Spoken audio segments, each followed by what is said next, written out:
45,000 ಶಾಲೆಗಳು ಸಹ ಶಿಥಿಲಗೊಂಡಿದೆ, ಬೀಳೋ ಪರಿಸ್ಥಿತಿಯಲ್ಲಿದೆ. ಶಾಲೆಗಳಲ್ಲಿ ಮಕ್ಕಳು ಓದಕೊಂಡಿದ್ದಾರೆ, ಶೌಚಾಲಯಗಳಿಲ್ಲ, ಜಾಗ ಇಲ್ಲ, ಸೋರ್ತಾ ಇರುವಂತಹ ಶಾಲೆಗಳು ಎರಡೂ ಇದ್ರೂ ಕೂಡ ಮೇಷ್ಟ್ರುಗಳಿಲ್ಲ.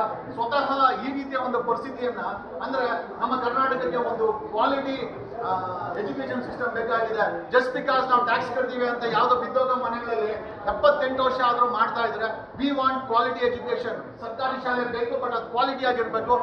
ಪ್ರತಿ ಜಿಲ್ಲೆನಲ್ಲೂ ಎರಡೆರಡು ಮಲ್ಟಿ ಸ್ಪೆಷಾಲಿಟಿ ಆಸ್ಪತ್ರೆ ಬೇಕು. 31 ಜಿಲ್ಲೆ ಇದೆ, ಒಂದು 60 ಆಸ್ಪತ್ರೆಗಳು. ಇದೆಲ್ಲ ಮಾಡೋದು ಯಾವುದು ದೊಡ್ಡ ವಿಚಾರ ಆಗಿರಲಿಲ್ಲ ಕಳೆದ 78 ವರ್ಷದಲ್ಲಿ. ಇವ್ರಿಗೆಲ್ಲ ಆಸ್ತಿಗಳನ್ನ ಜಾಸ್ತಿ ಮಾಡ್ಕೊಂಡ್ರೆ ಆಸ್ಪತ್ರೆಗಳ ಸ್ಥಿತಿ ತುಂಬಾ ಕೆಟ್ಟವಾಗಿರುತ್ತೆ. ಮತ್ತೆ ಪ್ರೈವೇಟ್ ಆಸ್ಪತ್ರೆಗಳಲ್ಲಿ ಕೋಟ್ಯಾಂತರ ರೂಪಾಯಿ ಬಿಲ್ ಆಗುತ್ತೆ. ಈ ಪರಿಸ್ಥಿತಿನಲ್ಲಿ ಜನರು ಬರೀ ತೆರಿಗೆ ಕಟ್ತಾರೆ.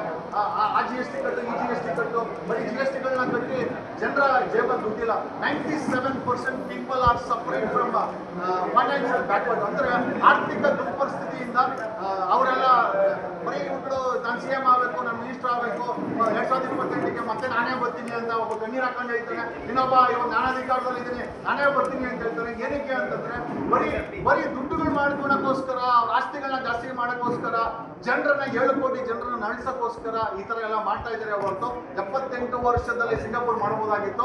ಸಿಂಗಾಪುರ್ ಎಲ್ಲ ಚಿಂದಿ ಪೇಪರ್ ಮಾಡಾಕಿದ್ದಾರೆ. ನೀವು